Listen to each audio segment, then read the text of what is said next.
Thank you very much to everybody for coming back. Again, we have a very interesting panel coming up now.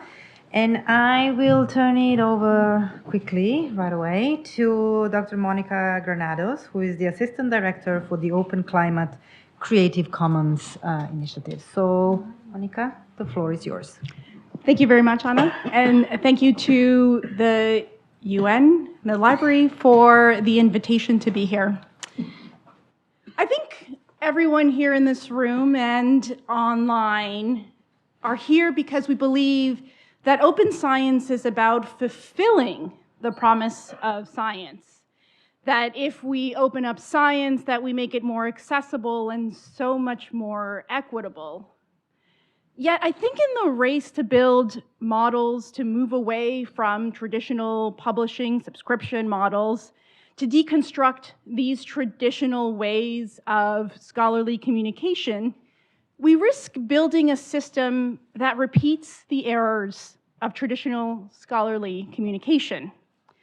As has been so clearly laid out so many times today, including by Dr. Bericil Garcia, we continue to commodify knowledge.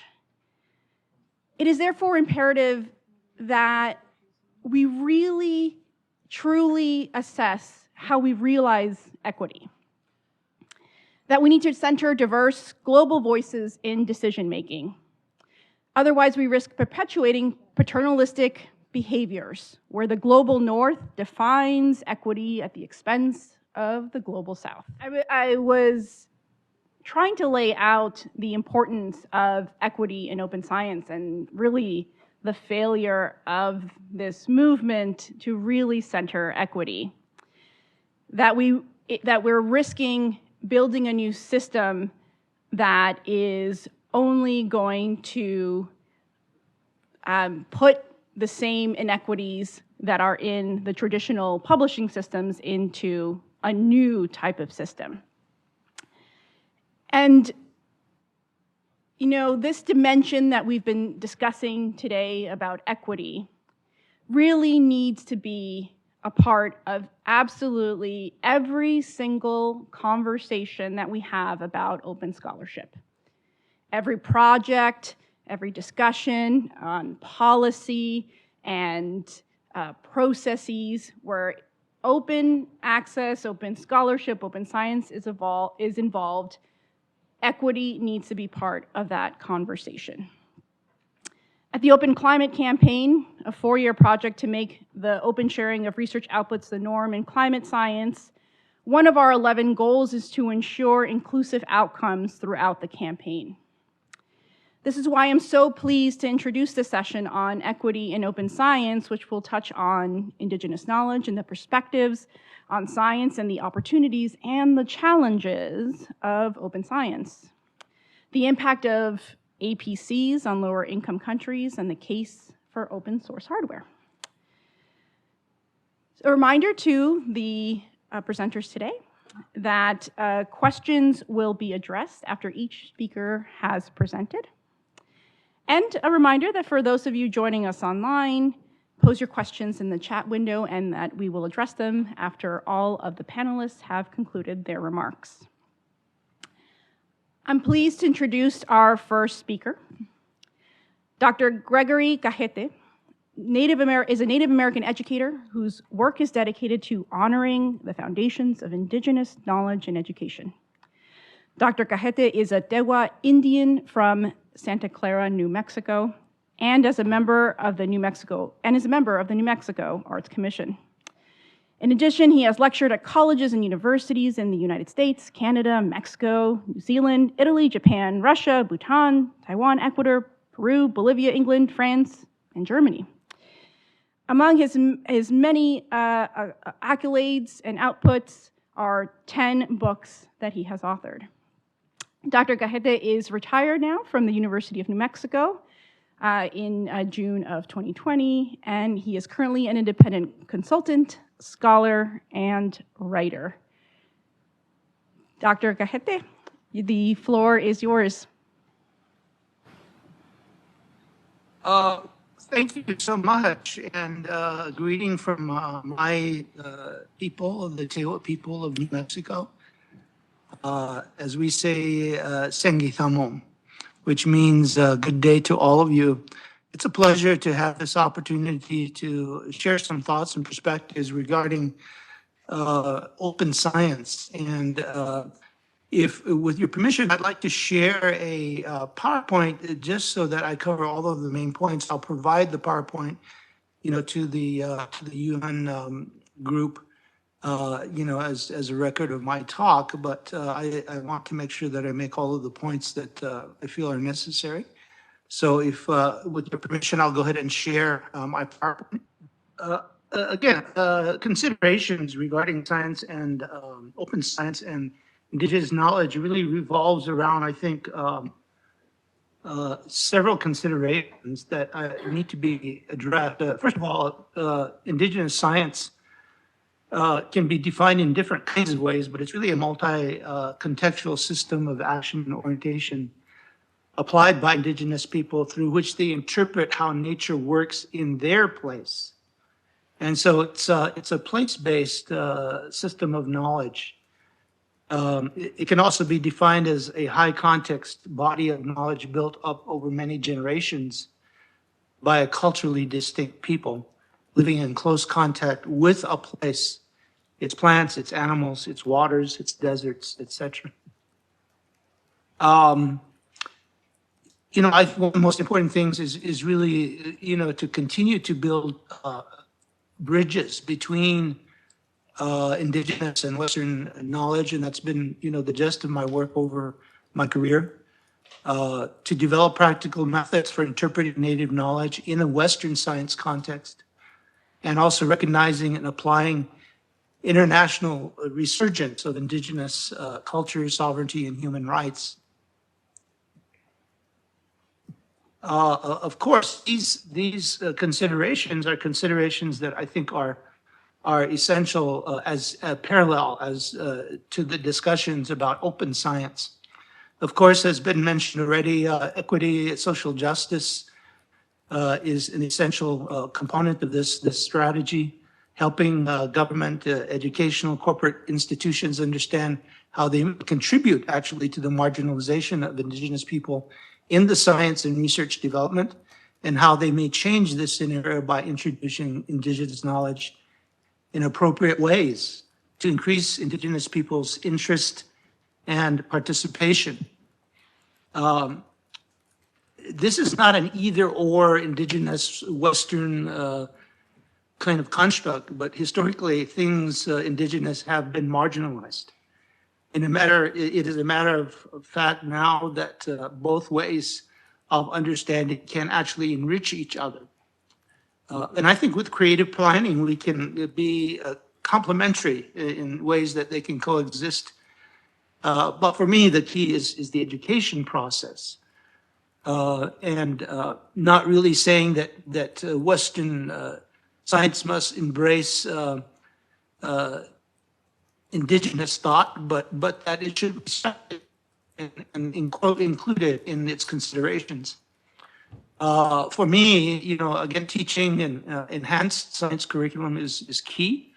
Knowing, broadening of science to engage a broader audience, an enhanced understanding of both forms of knowledge by public, government, NGOs, and corporations, I think is a key consideration. Some scientists want to expand the content of neuroscience to encompass indigenous knowledge to enhance the potential of science to our sustainable collective future. This is because sustainability is inherent to indigenous knowledge, and it's not necessarily in considerations in neuroscience, although again, that's increasing as we speak. There are protocols, to consider when dealing with indigenous knowledge. First, that it is primarily based on spiritual and ethical orientations and interactions to nature. It's dynamic. It looks at the multidimensional harmony, which is a part of the universe and how it works. It's related to guiding stories of emergences of humans into the world. And humanity is considered to have an important role in the perpetuation and sustainability of these natural processes. Basic relationships, patterns need to be understood, and there are human responsibilities that need to be understood, towards those patterns, towards those ecologies. And there are stages to this knowledge that one grows into, if you would say. Actions in terms of dealing with natural kinds of situations are not something that are done on individual levels, but actually through consensus. And the understanding that cultural artifacts, which symbolize this whole philosophy, this whole ecology of thinking, need to be understood as also having, as I see there. There's a significance to each place because each place is a reflection of the whole order of nature. So this is why native knowledge is place-based. And that history of that place with regard to its plants, its animals, each place has a spirit and a story which must be considered and respected.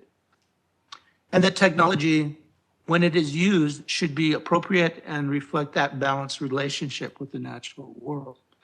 So these are the general kinds of protocols.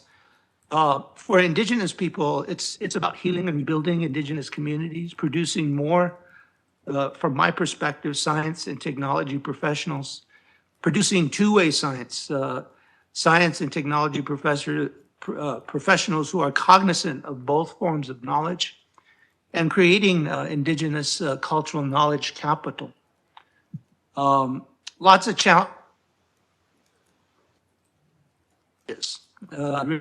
Who says specifically that that a lot of the non-participation of Native people in Western science is a part of the way that Western science is organized and structured, and that there's a great mistrust, essentially, of science, in many quarters among indigenous peoples. And so, these are considerations that have to be a part of the discussion, I think, in terms of how you approach and how you engage indigenous knowledge. Even among indigenous peoples, there's a great need for Western education and skills, but there's also recognition that Western education, particularly related to science, are taught in schools many times that do not align with the needs of the community or are inappropriate or are ineffective in terms of the social and cultural context of Native communities. And the idea that Native people who are educated often are lured away by corporations and governments and urban centers, leading to what is called the brain drain, reservation brain drain. Again, what I'm referring to is primarily my experience among Native American tribes, but I think many of these thoughts, transfer to other indigenous people.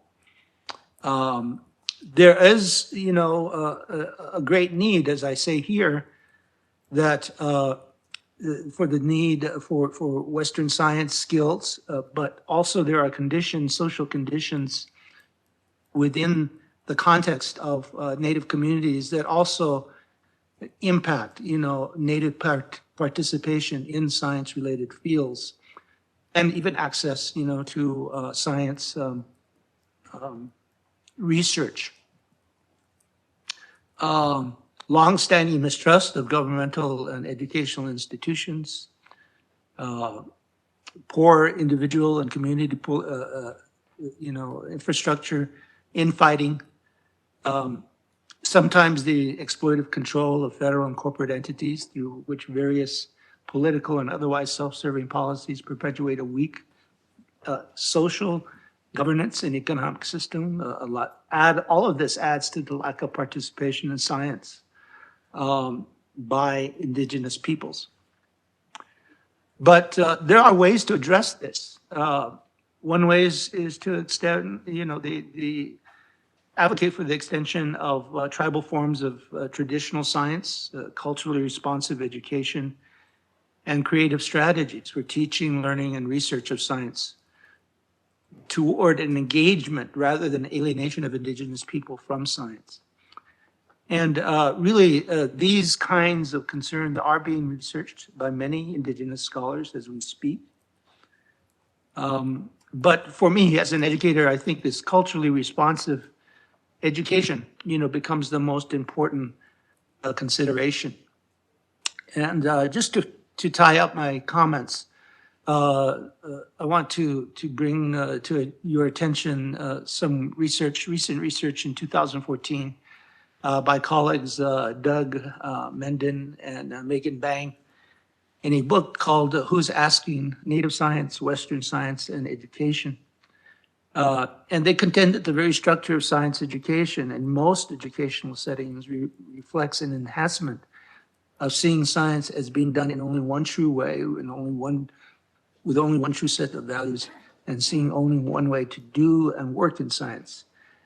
And that is a major impediment, to the participation of different ways of understanding and knowing the natural world that are a part of the traditions of Native peoples around the world. So it's a kind of bias that I think really, continues to exist. And really, it really is something that I think needs to be addressed in parallel to the movement towards open science. And, as I say here, as they say here, self-determination through community engagement with an ownership of science and science education may be the most important outcome rather. So I leave you with the PowerPoint is much longer. Again, I want to be specific in that I wanted a part of the record, but I think in terms of our comments today, we need to really consider these questions in parallel to discussions about open science and looking at the ways in which we can begin to move towards open science as we move to more access of Native peoples to science education and to science professions. So with that, I'll yield my time to the next panelist. Thank you so much for your attention. Again, there's more to this PowerPoint, but I think I'll just leave it at that. Thank you so much.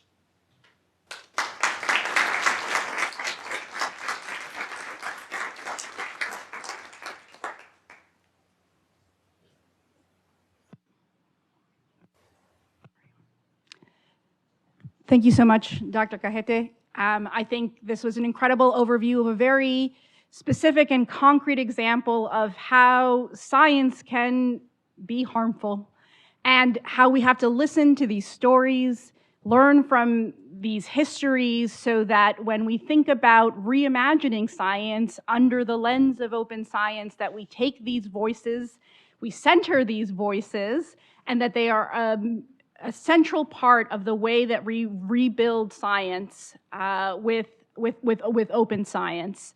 Otherwise, we risk just reinforcing the harms that science has done historically.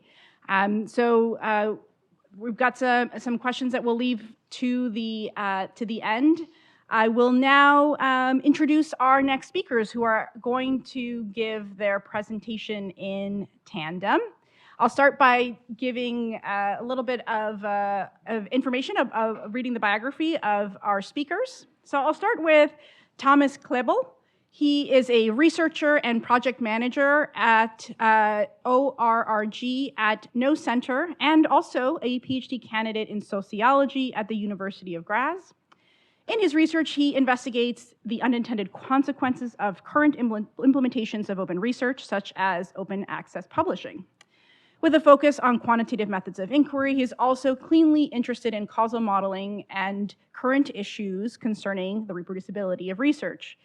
He is project manager of the Horizon Europe Project Tier 2, investigating reproducibility across disciplines.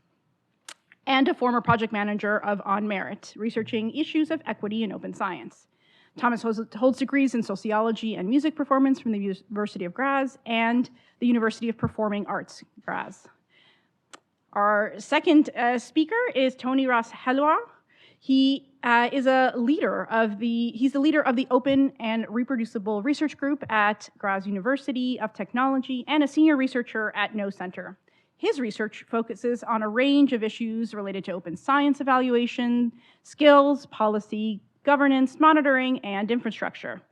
Tony has a PhD in information studies as well as degrees in information and library studies and philosophy. He is coordinator of the new EC Horizon Europe-funded project Tier 2, investigating reproducibility, and served in the same role he completed EC Horizon 2020 project on merit, researching issues of equity in open science. Really looking forward to hearing your presentation and the research that you have done highlighting issues in equity in open science. The floor is yours. Many thanks. I will just share my screen. So I'm Tony, and that's Thomas, by the way. And we're really excited to share our research with you. It's from one of those projects that were mentioned on merit. And let me go full screen. Okay, so on merit, start with the question, might science be at risk in some cases of reinforcing existing privileges or creating new ones? So from the discussions already today and yesterday, you'll guess that the answer is definitely yes. But why should we ask this, and should we not stop asking this? So as we know from what's said, and just from what's plainly obvious, academia is not equal. The global south is still pushed to the periphery. The global north dominates. There are gender inequities across the research spectrum, and not all modes of knowledge production are equal. We privilege certain ways of finding stuff out. So this, as Professor Kayete said, affects epistemic justice for indigenous knowledge, but even within the academy, we push social sciences and humanities very often to the periphery, even in the case of the name open science, of course, which in English omits the humanities. So academia is unequal. There's also mechanisms at play which help those who are already well-placed to do better. So there's a thing called the Matthew effect.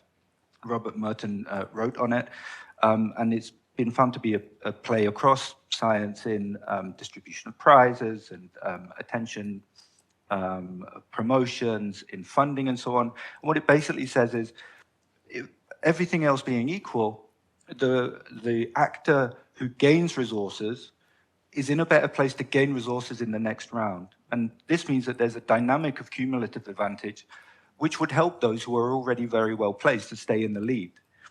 Okay, so how does this relate to open science? Open science is a really key aim of open science. For me, I don't think we say it often enough, and I think a forum like this is a good place to remind us. If we remember the Budapest Open Access Declaration and the utopian language that it started with 20 years ago of uniting rich and poor in common conversation. And so the democratizing aims of open science, I think sometimes we forget open science is not a unity. It's a lot of different types of practices, open access, making data open, finding new ways to open methods and code, opening processes to wider society through citizen science, and finding new ways to evaluate. So it's very diverse practices, and they're all underpinned by a quite diverse, overlapping bunch of aims. So we aim at increasing access to knowledge. We aim at increasing the transparency of processes. We aim at increasing participation within processes. And very often, the people funding us look at increasing efficiency. This is what they sell. Open science is very often being sold on: increasing efficiency, opening the resources so we boost growth, and. You can't have all of those at the same time. Open science is kind of, we've maybe taken it too much as a magic bullet sometimes, and we have to expect that there will be trade-offs in kind of what we want from open science. Open science is also boundary object, so it's this quite fuzzy object which we all talk about as if it's a thing, but very often we have different understandings of what it is in different contexts, and across regions and disciplines and demographics, this can be expected to be the case. But it's also kind of a contested ground of conflicting agendas. So from grassroots movements of researchers, maybe within certain disciplines, it really is focused on increasing transparency for reproducibility, say. But it's also contested ground for other stakeholders. So research institutions maybe want different things from research funders. And everybody definitely wants different things from certain publishers we know, who have kind of remained fixed on maintaining profit levels in the transition to open science. And the result of this conflicted conversation that we get is an agreement to move forward, a broad agreement to move forward on a certain type of open science. Open science is not a destiny. We make progress and we make decisions on the type of open science we want, and we make that based on what we hold important in the implementation of open science. And then finally, open science isn't cheap. If you look in Europe, where we sit, in the millions that have been poured into introducing open science through infrastructures, through training, through building awareness, and now through reform of research assessment, and all that money at the level of national governments, from funders, from institutions, open science requires resources. And so to go back to the original point, open science is unequal. And there's a mechanism of cumulative advantage which allows those with the resources to kind of have first mover advantages and gain most based on their kind of network centrality. Then open science really might be at risk.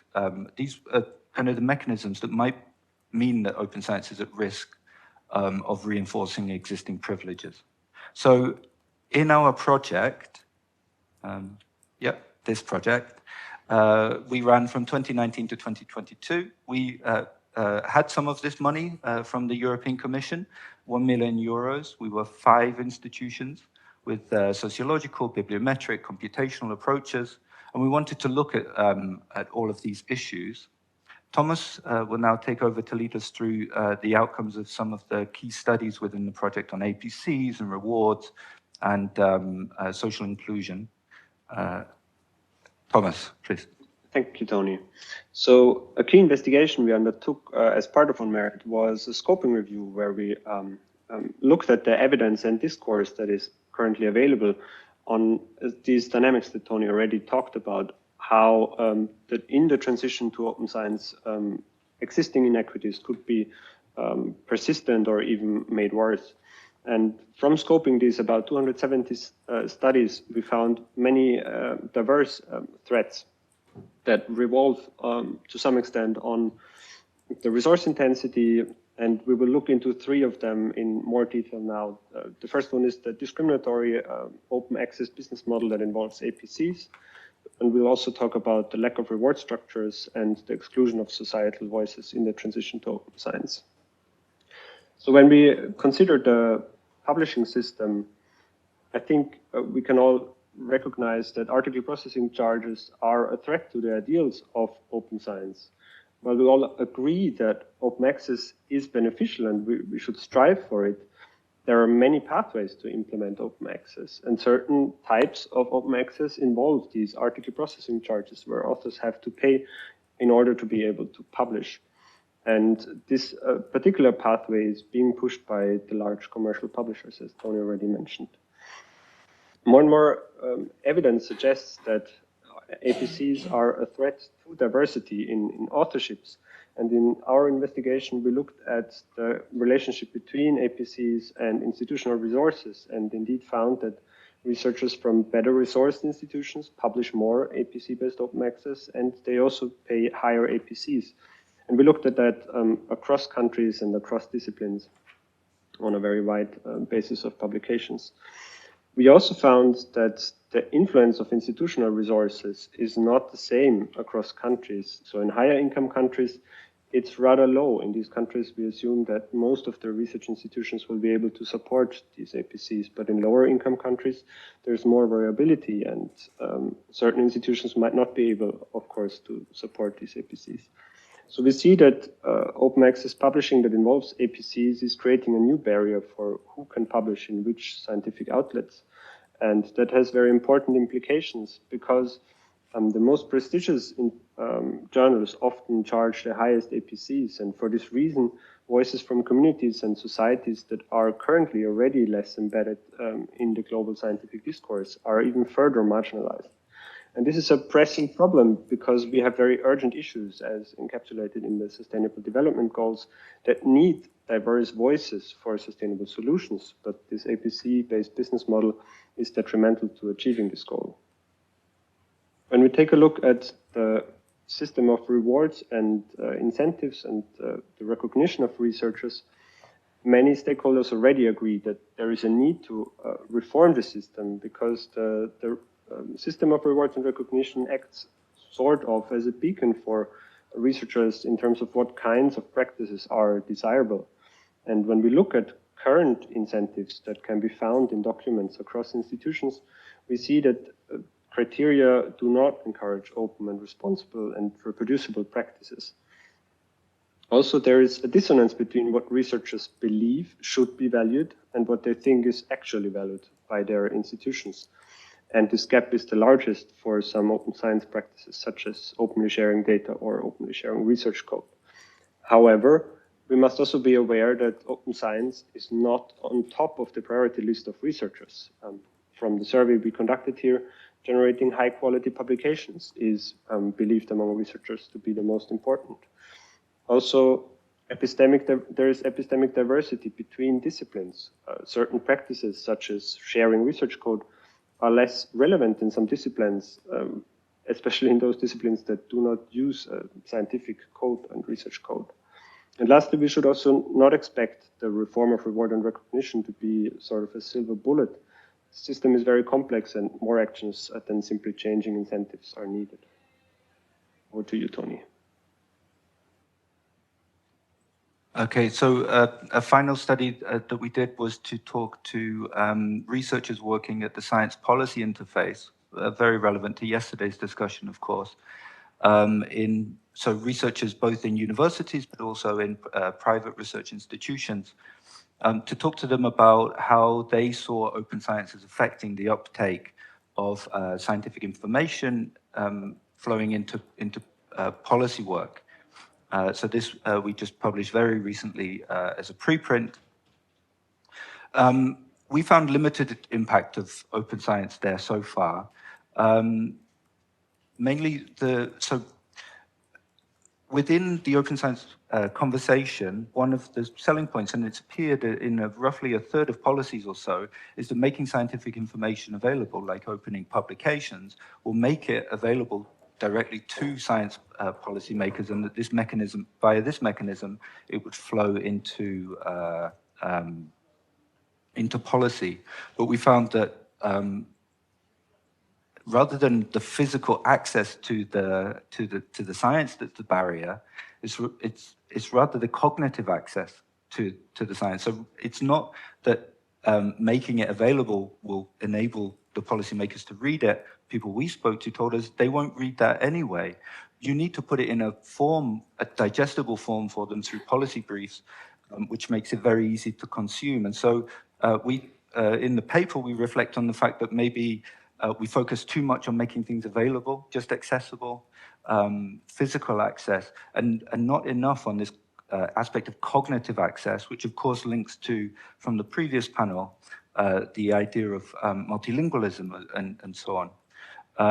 So access is not enough, but the open science conversation needs to move beyond kind of instrumentalism to deeper consideration of the role of inclusion and collaboration within scientific processes, and look to other streams of research, such as participatory action research and public understanding of science and so on. So in the final stage of the project, once we looked into these various issues, we worked with stakeholders to produce recommendations for funders, for institutions and researchers. We used called co-creative modified Delphi process, which is rounds of anonymized survey with workshops to create recommendations for action on resource intensity of open research, on APCs, on societal inclusion, and on reform of reward and recognition. The process for creating these was around about the same time as the UNESCO recommendation was in draft, and the thinking of the stakeholders was really informed by this, and we find that our recommendations are really highly complementary, not only in encouraging global thinking, global dialogue and the need for open infrastructures, for shared resources, and so on. But because the UNESCO recommendation was aimed at member states and ours aimed at funders, institutions, and researchers, we find it that you could find them complementary. So with that, it just got published as well, sorry. With that, we will say thank you and back to the moderator. Thank you.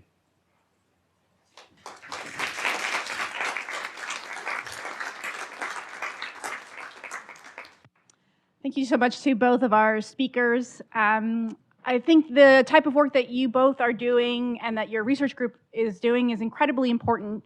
We've been hearing from voices in the Global South for a really long time about these inequitable practices and the effects of them. But in an academic environment, in a science environment, having a quantification of the problem is also incredibly important, because that's the language that I think academics also listen to. And so I think that really reinforces those voices. And so really happy that this work is being conducted. So we're going to move to the last speaker of this session. I am pleased to introduce Julieta Arancio. She is a postdoctoral researcher at the Center for Science, Technology, and Society at Drexel University, and an associated researcher at CINET UNISAM in Argentina. She holds a degree in environmental science from Universidad de Buenos Aires and a PhD in science and technology studies from Universidad Nacional de Quilmes. Julieta's research looks into inequalities in scientific knowledge production, focusing on the role of technologies. Her current work, funded by the Alfred P. Sloan Foundation, explores open hardware as an enabler of research questions and agendas that are not favored by current incentives and funding schemes. She has published academic papers on the topic, presented her work at venues like the University of Cambridge and MIT, written policy briefs in collaboration with partners at the W. Wilson Center for Scholars, and teaches seminars at Universidad Nacional de Rosario in Argentina and TU Berlin. Beyond academia, Julieta co-founded the Open Science Hardware Network in Latin America and the mentorship program Open Hardware Makers to support newcomers in their journey into open science hardware. Hi, thank you. Is it working? Yeah. Hi, so thank you for the introduction, Monica, and thank you for inviting me to share this work with you today. Thank you to my co-authors of this paper, Professor Joshua Pierce and Dr. Mayra Morales Tirado. And thank you to the Sloan Foundation also for supporting my work for the last 2 years. So I'm going to talk about things that are quite related to what we've been hearing in this panel before with these wonderful speakers. I'm going to talk about open science hardware, and I will start explaining which is the problem today with scientific instruments, which is something that we usually don't pay attention to. I will then introduce why open science hardware is a good approach to some of these problems. And I will finish with some recommendations that institutions can adopt today to promote it towards more equitable science and discovery. So Yes, it works. So this idea came up many times yesterday. We have to move forward. We have to stop talking about open science just as open access to data and publications. And today I'm going to talk about a dimension of open science hardware, that cannot be more about the process. It's about how scientists literally every day work with their tools to generate the data, which will then be put into papers that we aim to open. So I'm talking about the everyday work of science. And this work with the physical dimension brings a lot of inequalities into the conversation. So open science hardware, so we all agree on what it is from the beginning. It's the practice of sharing the designs of these scientific instruments. Because scientific instruments have a lot of knowledge embedded in their designs that scientists improve with time and effort. And currently, there are many problems about those designs. So first, some facts about scientific instruments that we know from research. Scientists modify their instruments as they work in order to produce knowledge. It's part of the research process. And we know this because there's research on this since the 70s. Innovation in scientific tools, the ideation part, where scientists think, which is the new feature that I need in my instrument, that is a process that mostly belongs to the user. Users prototype, ideate, test, and then the manufacturer comes, of course, for the very important part of streamlining that and making like a standard compliant instrument and something you can buy off the shelf. This is not the case for all scientists, of course. Many scientists just buy off the shelf. But even more now recently, we have, first of all, it was more about physicists and engineers, and now we see neuroscientists, doctors, biologists. They are using rapid prototyping tools to build their own science infrastructure. The second thing is that science hardware has very long supply chains. So that graph, you can go into TradeMap right now if you want and get the same chart. It's showing how for optical microscopes, which is a staple in science, the main suppliers, which are all in the global north, they are exporting instruments between 6,000 and 10,000 kilometers away. There's a reason why you don't have Africa or Latin America there, because they are net importers. And this has a clear impact in costs, delays, availability of technical support for scientific instrumentation. And the third very important fact is that science hardware is a black box. So what we mean with a black box is scientific instruments are really complex nowadays. They are layers of hardware and software, proprietary software most of the time. However, there is almost no design information available for the users. It's very, very hard for scientists who are, in general, very advanced users to understand how their tools are working. They even go as far as reverse engineering, which demands a lot of time and effort to understand how the working tools work. That's why we say science hardware is a black box. They are protected by various forms of IP. So this raises the question for me and for many in the open science hardware community of who gets to ask the questions. We can say that the consequences for research are many, but basically that it's unequal because it's a system where it doesn't cost the same to put the same instrument in different parts of the world. It's unsustainable because this is preventing not only customization of tools, but also repairing tools is very, very hard. And this is similar to what happens outside science, right? Like with the right to repair. And the most relevant, maybe for me, the most important fact here is that it is affecting the way people think of research questions. Instead of tools being enablers of your creativity and what your local need is telling you that you need to explore, you are doing what tech lets you do. So, fortunately, there are some alternatives. And in the last 5 years, researchers, I would say in almost every field, have been increasingly prototyping their own scientific instruments and sharing these designs with the world. They make use of rapid prototyping tools, digital manufacturing, they exchange knowledge in online communities. They have their own licenses for open source hardware, like the CERN open hardware license that we can see there.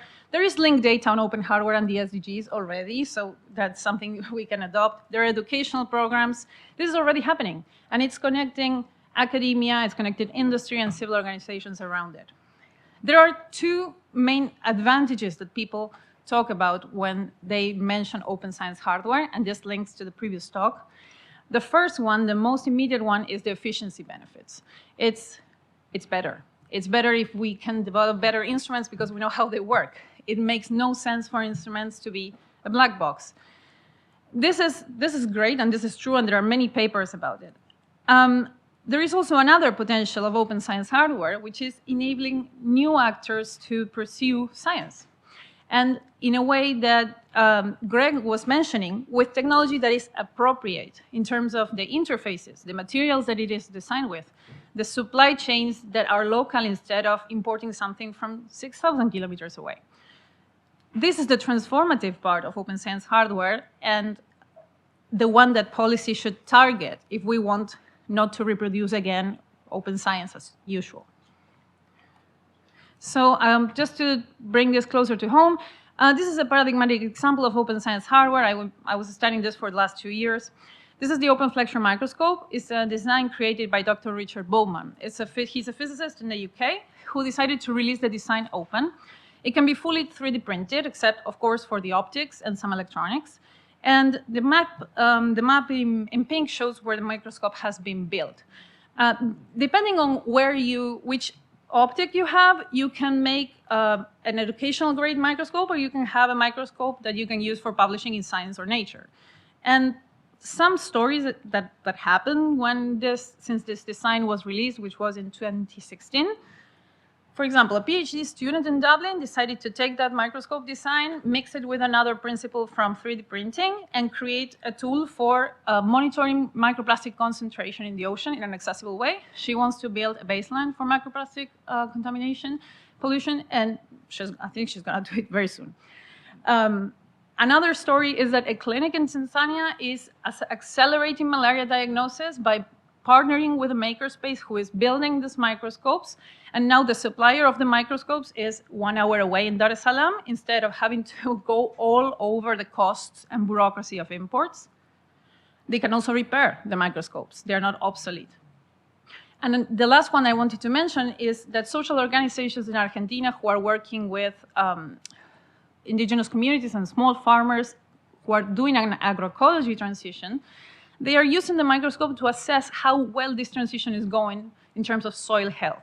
And this is research that doesn't receive funds from the official funding agencies.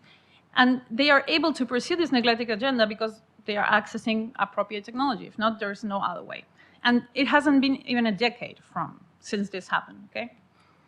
So the question here is, how do we get more of this? Open hardware is there in the Open Science recommendation at the right. So I'm going to mention 3 main points. The first one is to better connect open science with open hardware. Open hardware has a very hard time fitting into open science.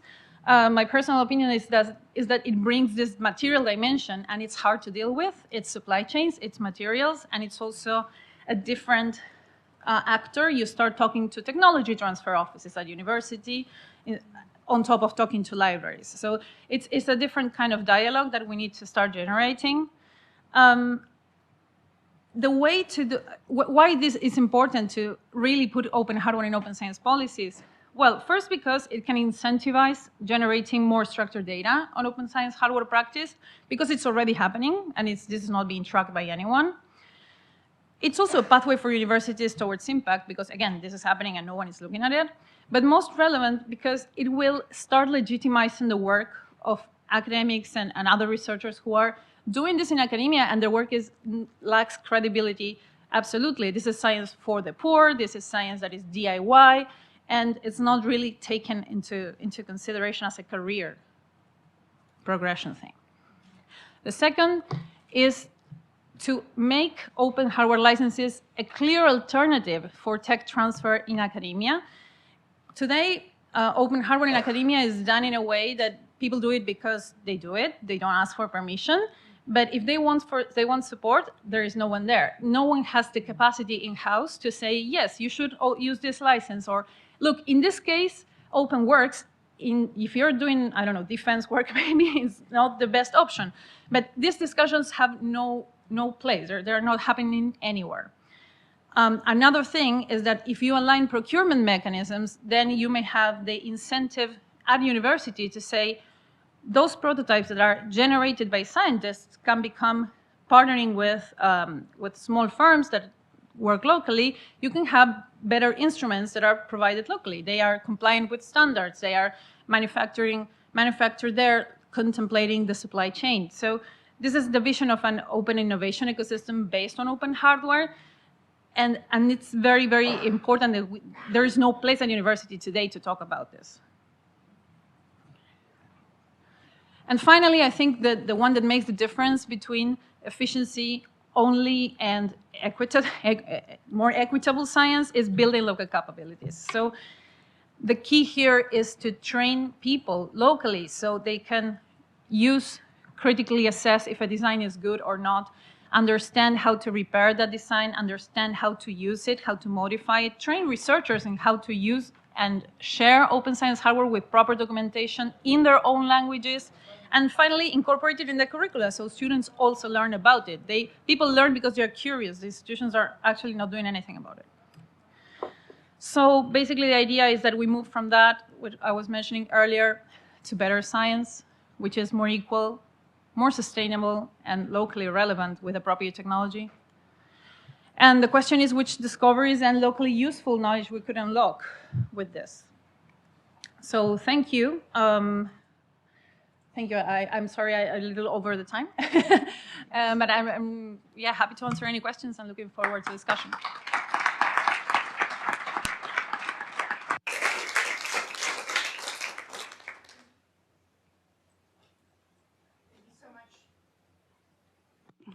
Thank you so much, Dr. Rancio.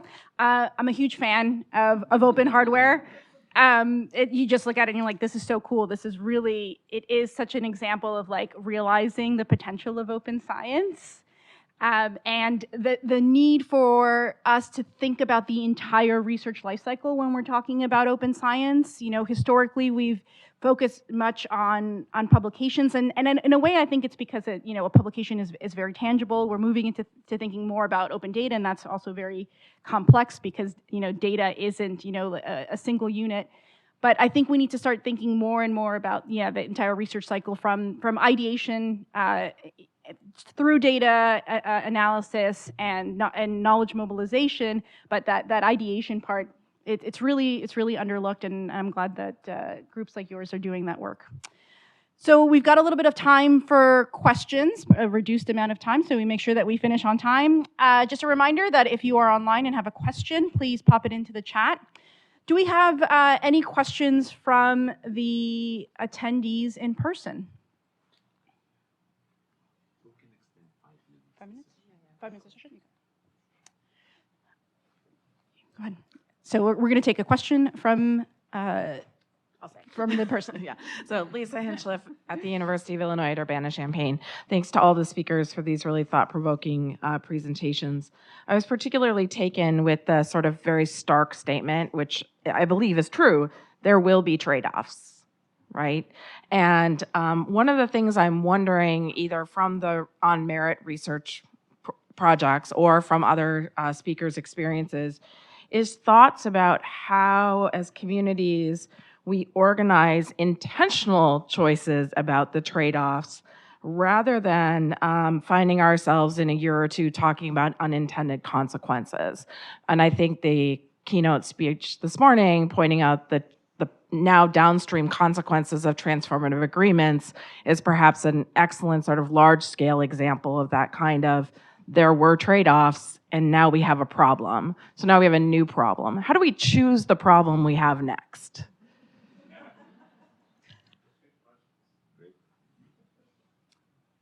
Maybe I'll respond briefly because it mentioned on merit. I think, yeah, it depends who's deciding on what the trade-offs are. So the first point is more global dialogue through fora like this, and the kind of the UNESCO recommendations on open science, and the kind of leading role that UNESCO has taken as a global forum for that dialogue, I think is incredible. So more of that. More consideration of open science as a unity rather than trying to break it down into smaller problems. Let's get this done and then worry about that. You know, I remember in 2015, somebody who was in a position to make these kinds of decisions, telling us, yeah, we know that there's an issue with APCs and open access, but let's just get it done. Anyway, there's an issue with access access to literature in the global south at the moment. So let's just get open access done, and then let's worry about that problem later. So more thinking about open science as a full stack problem, from the infrastructure right through to the policies, and not just breaking it down into elements. This year we'll do open access, next year we'll do open data. This year it's time to focus on the rewards, and then next year what element are we looking for? So this is what I would say. I'm interested to hear what others think. On just a small note on that, also is, sorry, I can't see you. It's the changing the people making decisions, maybe, because the framework, the framing of the problem is the problem. So I think that that leads to the urgency, the sense of urgency that we need to act now. Therefore, this is too complex to deal with now. Let's do the easy part. So I think, on top, absolutely with Tony and changing leadership.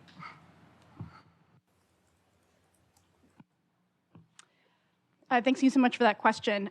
Maybe I'll just segue into actually one of the questions here in the chat was about the Open Climate Campaign, which is something I lead. There's a question about how is it reflecting inclusivity or addressing epistemic justice? And the reality is that we are thinking about that leadership component. How, again, I want to impart that for every project that we do in this space, we need to think about how do we include diverse perspectives in leadership, in decision making, and that has to be a central tenet of any of this work. And so at the Open Climate Campaign, to address that question, is that we are creating something we're calling the Goal 9 Working Group, which is one of our 11 goals to ensure inclusive outcomes in the campaign. So we are taking people from traditionally underrepresented geographic regions and ensuring that they are part of the decision-making process of the Open Climate Campaign. And I challenge you to do something similar in your projects, and to also challenge us that is probably still insufficient. And to make sure that that those kinds of efforts are also just not a rubber stamp. They're like, well, check, we asked a couple of people in the Global South, and then like, great, now this is inclusive. It's not. So continue to challenge these projects, to challenge your projects, to challenge like your way of thinking and including other ways of knowing.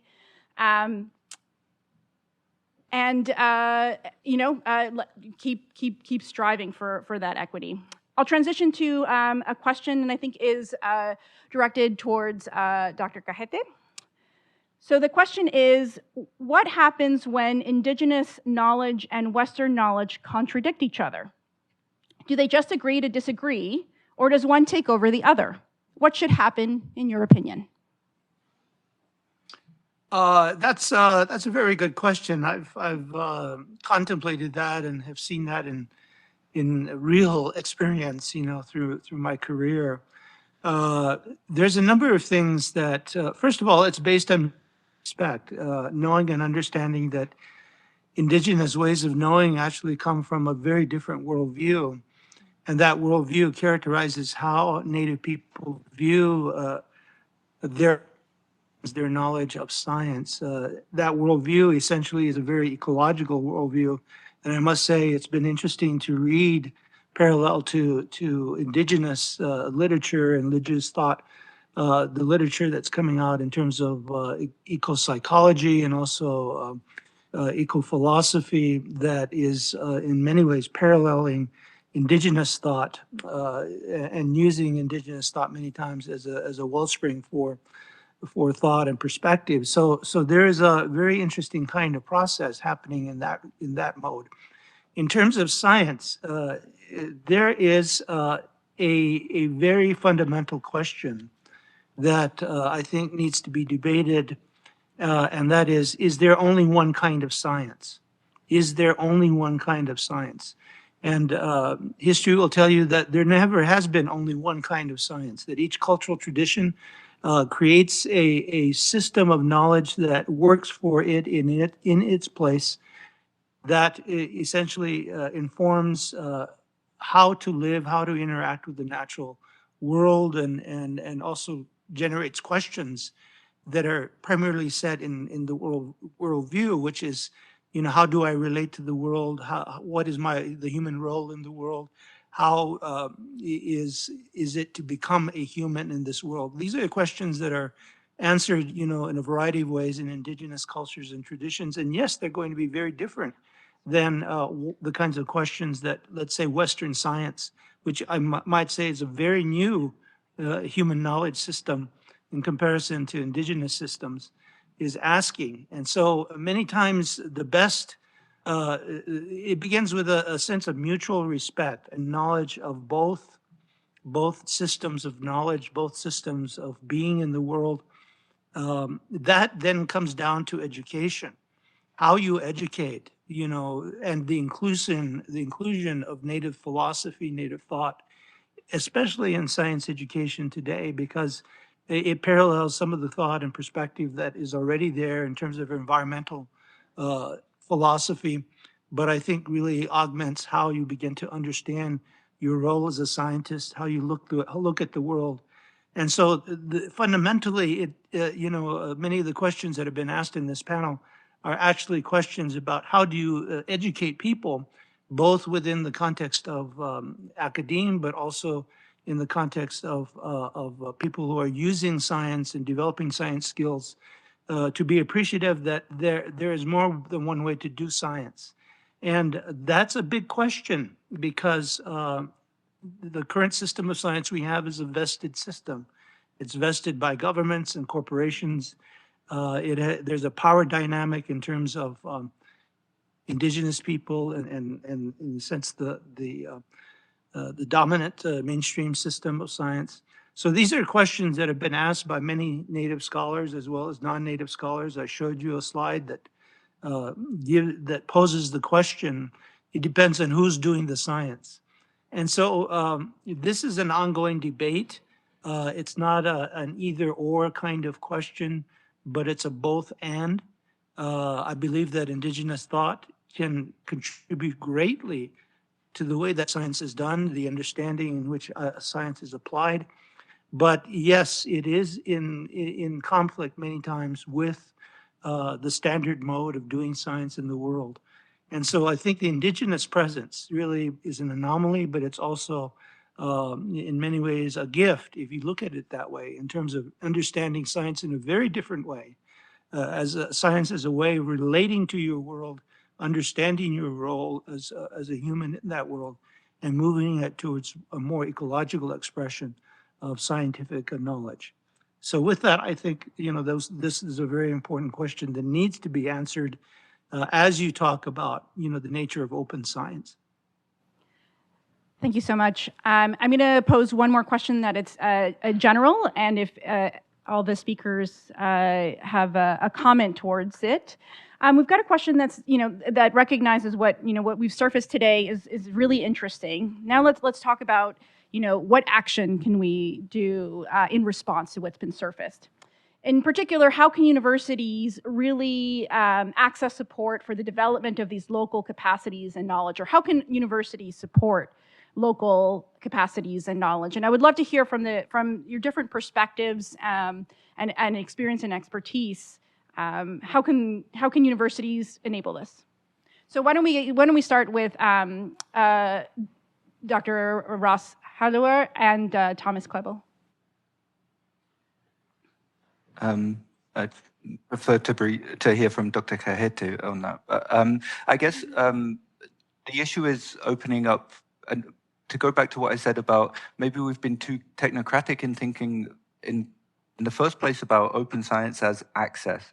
And yes, open access to publications, but then access to products more broadly.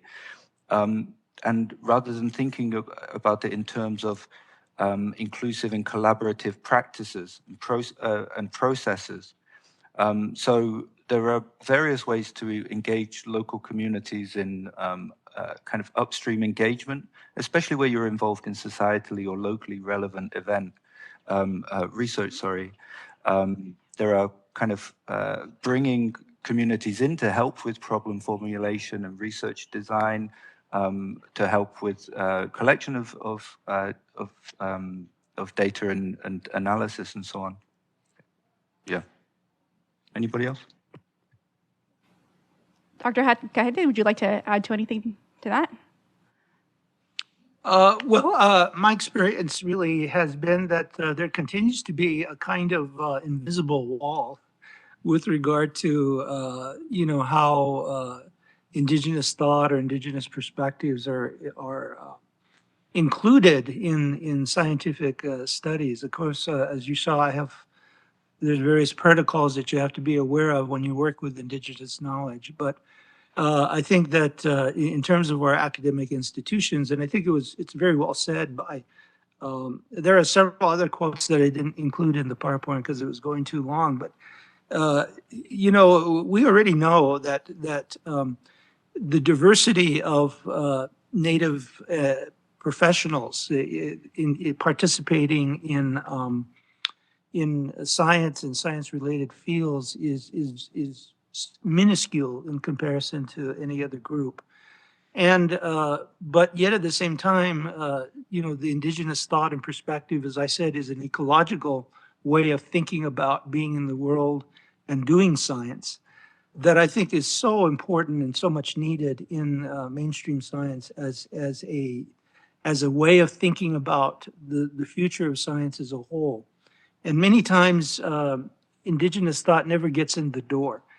Because there aren't really that many Native scientists. And so really one of the basic ways to create more awareness in academia is to have a system that really invites and creates more Native scientists. And through that process, and scientists who have a knowledge of both an indigenous perspective and also a Western science perspective have a better chance of building bridges between those two ways of knowing and understanding. And I think it's greatly needed. But again, institutions, have their own way of doing their work. And a lot has to be done in terms of our institutions, especially those that are involved with science research, in terms of creating pathways for this kind of knowledge and for students that are indigenous to come into the world of science in ways that are equitable, in ways that are respectful. And so I think that's kind of the enterprise that many are working on as we speak. I know there's a lot of work going on in Canada, some in the United States. It's just beginning in other parts of the world. But I think these are the kinds of things that will make a difference. I'm an advocate for culturally responsive science education. If you look at the literature and you look at the kinds of things that are going on in science education outside of academia, you begin to understand why this inclusion of this culturally relevant view of science is important, to the future of science itself. And I think, and I hope that institutional leaders, as has been said, will begin to pay attention to this, because in many cases they have not. Their focus and their priorities have been elsewhere. And so I hope that answers the question. I think the debate will go on, but I think it's a very needed and very important debate. That's great. Thank you so much for your perspective. And so I'll just have the last word, right, Dr. Rancio? So in terms of capabilities, having access to designs without the capability of doing something with those designs means nothing, and will just reinforce the same thing we're saying over again.